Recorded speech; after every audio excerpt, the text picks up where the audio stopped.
In this Pocket QI lesson, we introduce you to the Plan Do Study Act cycle, or PDSA. The second part of the model of improvement. This is a rapid cycle improvement used to test changes in quality improvement projects in order to achieve process or system improvements.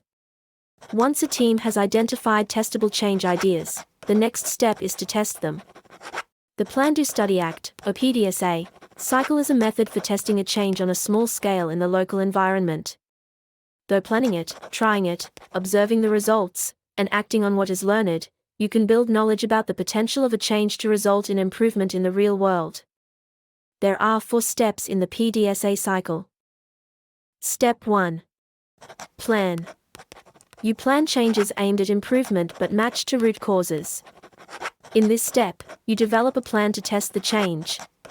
This includes who, what, when, where, what data need to be collected. Early PDSA cycles should be scoped as small as possible. Step 2. Do. In this step, you carry out the change first on a small scale. Here is where you execute your plan. Document problems and unexpected observations.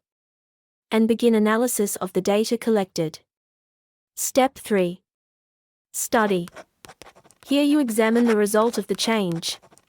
Complete the analysis of the data. And compare the data and result to your predictions. Summarize and reflect on what was learned. Did you meet the measurement goal or outcome? The final step. Step 4. Act. Refine the change, based on what was learned.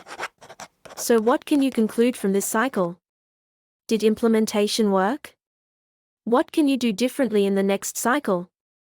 Prepare a plan for the next test cycle. Testing changes is an iterative process. The completion of each Plan Do Study Act, or PDSA, cycle leads directly into the start of the next cycle. A team learns from the test, what worked and what didn't work. What should be kept, changed, or abandoned. And uses the new knowledge to plan the next test. The team continues linking tests in this way, refining the change until it is ready for broader implementation. For more information, tools and other QI resources, head to our website.